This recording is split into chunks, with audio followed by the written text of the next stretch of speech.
ഓണക്കാലത്തിന്റെ വരവറിയിച്ച് പൂക്കളത്തിലെ കൃഷ്ണകിരീടം. This news is brought to you by Sonankode, Cherupuzha, Padiyottuchal, Alakode and Vellarikundu.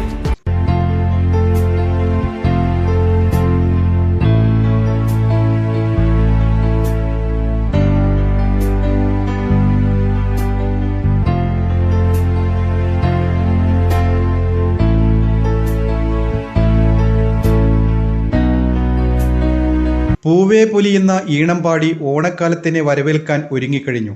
അതിവർഷത്തിന്റെ അതിരുകൾ വിട്ട് തിരുവോണത്തിന്റെ വരവറിയിച്ച് മുറ്റത്തും തൊടിയിലും പൂക്കൾ ചിരിച്ചു തുടങ്ങി. ഓണക്കാലത്തിന്റെ പ്രൗഢി കാട്ടി ഹനുമാൻ കിരീടം പൂത്തുലഞ്ഞു നിൽക്കുന്നത് സുഖമുള്ള കാഴ്ചയാണ്. കോൺക്രീറ്റ് കെട്ടിടങ്ങളും സിമന്റ് ഇന്റർലോക്കുകളും അധിനിവേശം നടത്തിക്കൊണ്ടിരിക്കുന്ന മുറ്റങ്ങളിലും പറമ്പുകളിൽ നിന്നും മറയുന്ന നാട്ടുപൂക്കൾക്കിടയിൽ മണ്ണിലെ അപൂർവ കാഴ്ചയായി മാറുകയാണ് ഈ നാടൻ സുന്ദരി.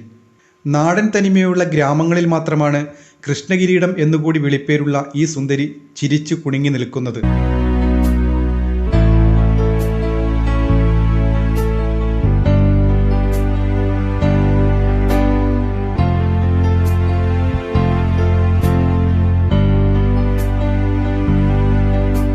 തണൽ ഇഷ്ടപ്പെടുന്ന ഈ ചെടി വേനലിനെ അതിജീവിക്കുമെങ്കിലും മഴക്കാലത്ത് മാത്രമാണ് പൂവിടാറുള്ളത്.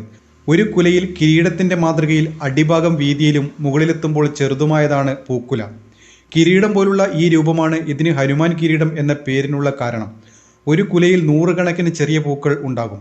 പെരു, കൃഷ്ണമുടി, ആറുമാസച്ചെടി, കാവടിപ്പൂവ്, പെഗോഡ എന്നിങ്ങനെ പല പേരുകളിൽ അറിയപ്പെടുന്ന ഈ ചെടി പൊതുവെ തണലുള്ള പ്രദേശങ്ങളിലാണ് കൂടുതലായും വളരുന്നത്. ഏകദേശം 1.5 മീറ്റർ വരെ ഉയരത്തിൽ വളരുന്ന ഈ ചെടിയിൽ ചുവപ്പ് കലർന്ന ഓറഞ്ച് നിറത്തിലുള്ള പൂക്കളുടെ കാഴ്ച ഏറെ മനോഹരമാണ്. വലിപ്പമുള്ള ഇലകൾ ഔഷധമൂല്യം കൂടിയുള്ളതാണ്. തൃക്കാക്കരയപ്പനെ അലങ്കരിക്കാനും കൂടി ഉപയോഗിക്കുന്ന കൃഷ്ണകിരീടം ഓണക്കളത്തിലെ പ്രധാന ഇനം കൂടിയാണ്.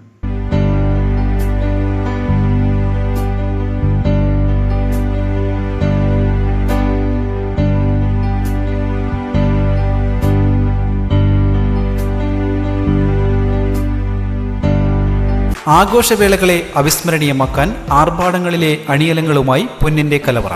മാറുന്ന കാലത്തിൽ മാറ്റത്തിന്റെ രുചിയറിയുന്ന വൈവിധ്യങ്ങളുടെ സ്വർണ്ണശേഖരവുമായി മലയോരത്തിന്റെ തിലകക്കുറി. സ്വർണ്ണ വ്യാപാര രംഗത്ത് 25 വർഷത്തെ മഹത്തായ സേവന പാരമ്പര്യം. നവീന രീതിയിലുള്ള ഡിസൈനുകൾ, വിപുലമായ ശേഖരം, വിശ്വസ്തത. മലയോരത്തിന്റെ മനസ്സറിഞ്ഞ ഷോറൂം. സോനാങ്കോട്, ചെറുപുഴ, പാടിയൊട്ടിച്ചാൽ, ആലക്കോട് ആൻഡ് വെള്ളരിക്കുണ്ട്.